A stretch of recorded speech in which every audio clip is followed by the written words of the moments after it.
No ha estado aquí, pensó. No me importa si es posible o no, no ha estado aquí. Mira esa maldita grabadora, por ejemplo. Ya nadie usa grabadoras como esas. Y mira el polvo en los carretes.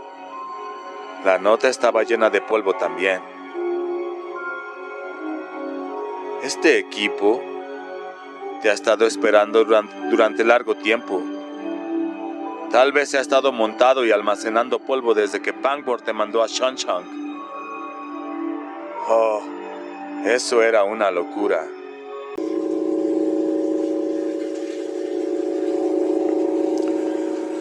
Eso no era más que mierda. No obstante, una parte muy profunda de su ser creía que era verdad. El señor Gaunt no se había acercado a Boston esa tarde. El señor Gaunt había pasado la tarde en Castle Rock. Ace lo sabía. De pie junto al escaparate, observando a los transeúntes, tal vez incluso quitando de vez en cuando el letrero de cerrado por el día de Colón para colocar el de abierto en su lugar. Es decir, se veía que se acercaba a la persona indicada, la clase de persona. Es de ir, si veía que se acercaba a la persona indicada, la clase de persona con quien quería celebrar un negocio un sujeto como el señor Gaunt.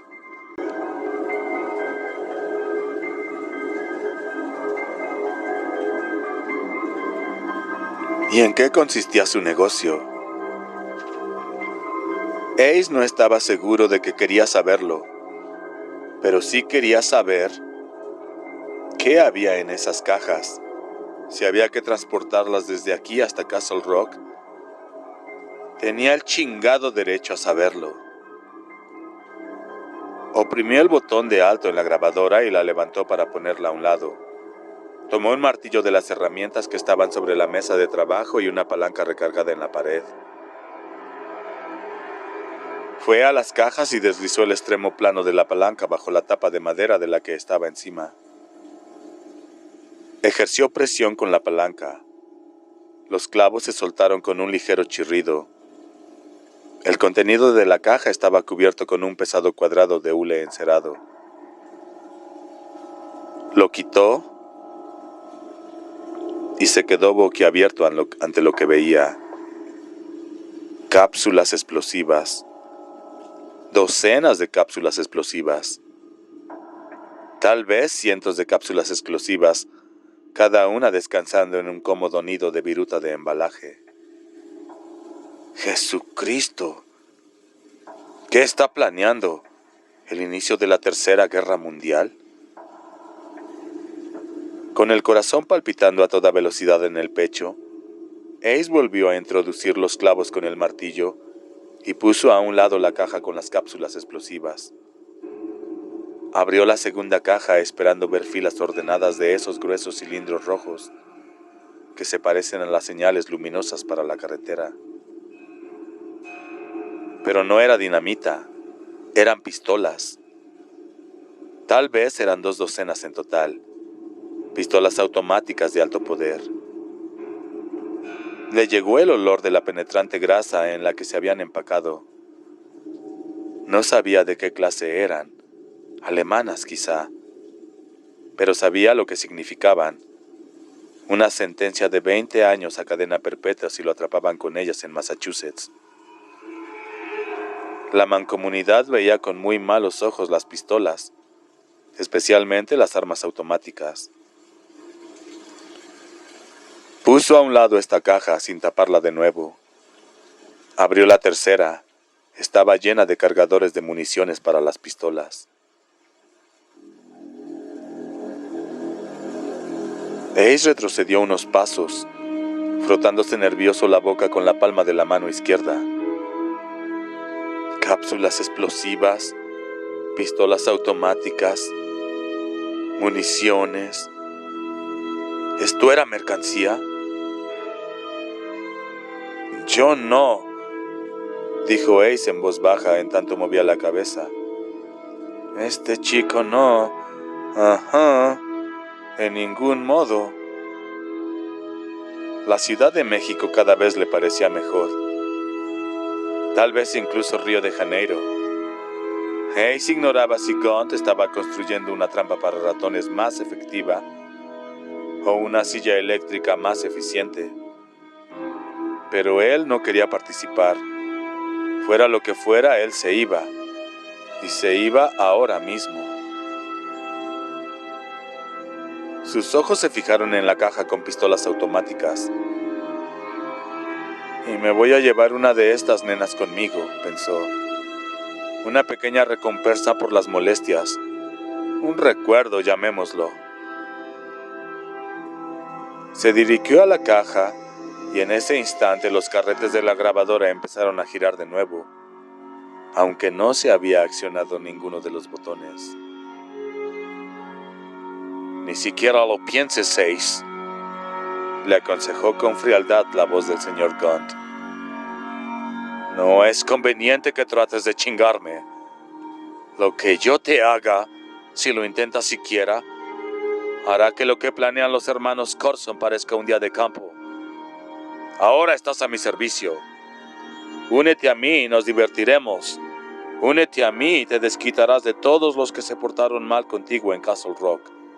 Y te irás como un hombre rico. Si te colocas en mi contra, nunca dejarás de gritar. La grabadora se detuvo.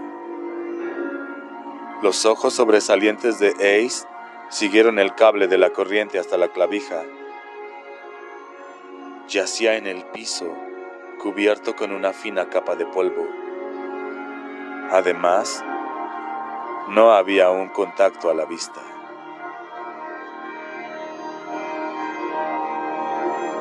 4. Ace de repente empezó a sentirse un poco más tranquilo. Y esto no era tan extraño como podría parecerlo.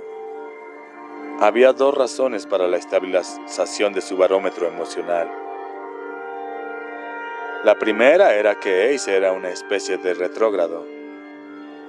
Se habría sentido muy a gusto en la Edad de Piedra, viviendo en una cueva y arrastrando a su mujer por el cabello cuando no estuviese ocupado arrojando piedras a sus enemigos. Era la clase de hombre cuya respuesta solo es absolutamente predecible cuando se enfrenta a una fuerza y autoridad superiores. Los enfrentamientos de este tipo no sucedían con frecuencia, pero cuando se daba el caso, se inclinaba ante la fuerza superior casi de inmediato. Aunque él no lo sabía, esta característica fue la que impidió que se escapara sencillamente de los hermanos voladores Corson en primer lugar. En los hombres como Ace, el único apremio más intenso que el apremio por dominar es la necesidad profunda de darse la vuelta y ofrecer humildemente el cuello indefenso cuando hace su aparición el verdadero líder de la manada. La segunda razón era aún más simple. Eligió creer que estaba soñando. Una parte de él sabía que esto no era verdad, pero era más fácil creer esa idea que la evidencia de sus sentidos. Ni siquiera quería considerar un mundo que pudiese admitir la presencia de un señor Gaunt. Sería más difícil y más seguro. Sería más fácil y más seguro cerrar los procesos mentales durante un lapso y proseguir hasta la conclusión de este asunto. Si lo hacía a la larga, podría despertar en el mundo que había conocido siempre. Dios sabía que ese mundo tenía sus peligros, pero al menos lo entendía. Volvió a clavar las tapas de la caja de pistolas y el de las municiones. Luego se dirigió al automóvil y agarró la funda de lona, la cual también estaba cubierta con una capa de polvo. La quitó. Y por un momento el asombro y el deleite ocasionaron que se olvidara de todo lo demás. Era un Tucker, en efecto, y era precioso.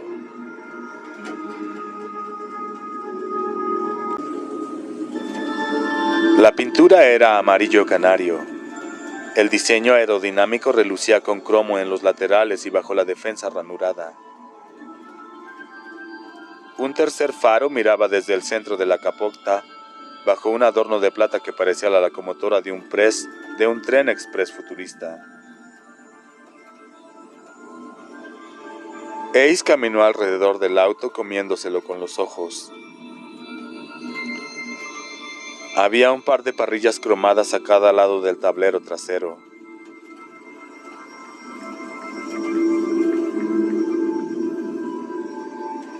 No tenía idea de cuál era su propósito.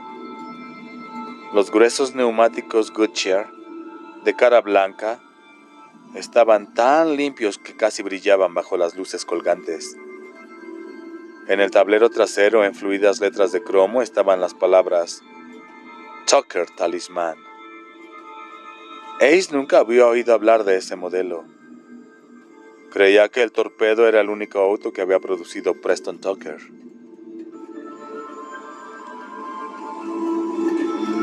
Tienes otro problema, compañero. Esta cosa no tiene placas de matrícula. ¿Vas a tratar de regresar a Maine en un auto tan llamativo como este? Un auto sin placas. Un auto cargado con pistolas y explosivos. Sí, lo iba a hacer. Era una mala idea, desde luego. Una idea terrible de verdad. Pero la alternativa, la cual implicaría el tratar de joder al señor Gaunt, parecía mucho peor. Además, esto no era más que un sueño. Sacó las llaves del sobre, se dirigió a la cajuela y buscó en vano la cerradura.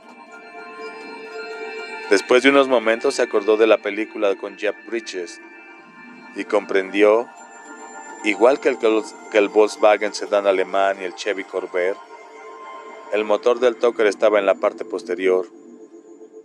La cajuela estaba delante. En efecto, encontró la cerradura directamente debajo del extraño tercer faro.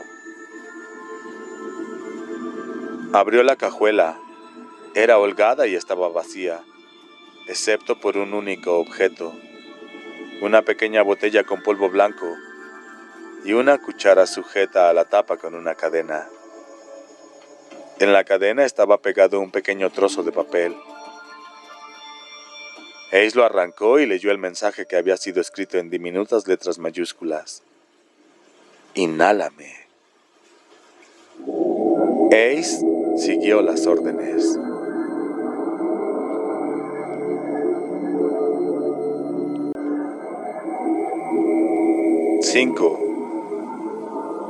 Una pequeña dosis de la incomparable coca del señor Gaunt lo hizo sentir mucho mejor, iluminando su cerebro como en el frente de la rock.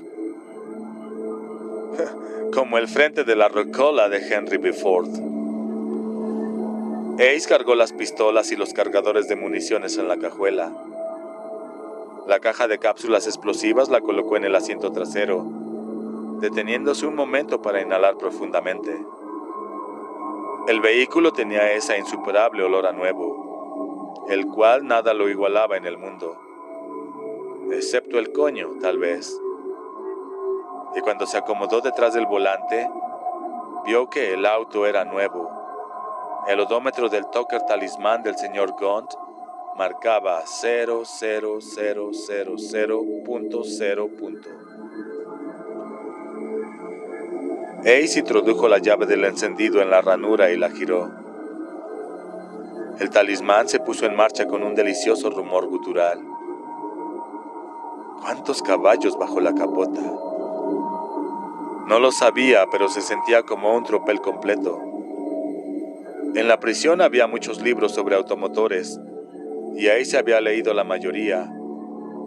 El Tucker Torpedo tenía 6 cilindros de cabeza plana, cerca de 900 centímetros cúbicos, muy semejante a los autos que había fabricado el señor Ford entre 1948 y 1952. Había tenido algo así como 150 caballos bajo la capota. Este se sentía más grande, mucho más grande. Ace sintió el apremio de bajarse, ir a la parte de atrás y ver si podía forzar la capota. Pero era como pensar demasiado en ese nombre descabellado, Juggalo o lo que fuera. En alguna forma parecía una mala idea. Lo que sí sonaba como una buena idea era llevar esta cosa a Castle Rock lo más rápidamente posible. Ace empezaba a bajarse del auto para usar el control de la puerta. Luego tocó la bocina en cambio, solo para ver si ocurría algo. Sí ocurrió. La puerta ascendió silenciosamente por los rieles. Estoy seguro de que hay un sensor de sonido en alguna parte, se dijo a sí mismo, pero ya no estaba tan convencido. Ya ni siquiera le importaba. Colocó la palanca de velocidades en primera y el talismán salió vibrando de la cochera.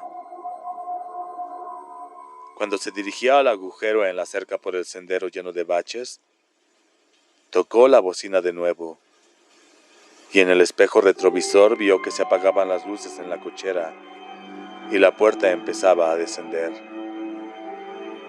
También captó un vislumbre de su Challenger, con la nariz hacia la pared y la cubierta de lona arrugada junto a él. Tuvo el extraño presentimiento de que nunca lo volvería a ver. Ace descubrió que eso tampoco le importaba.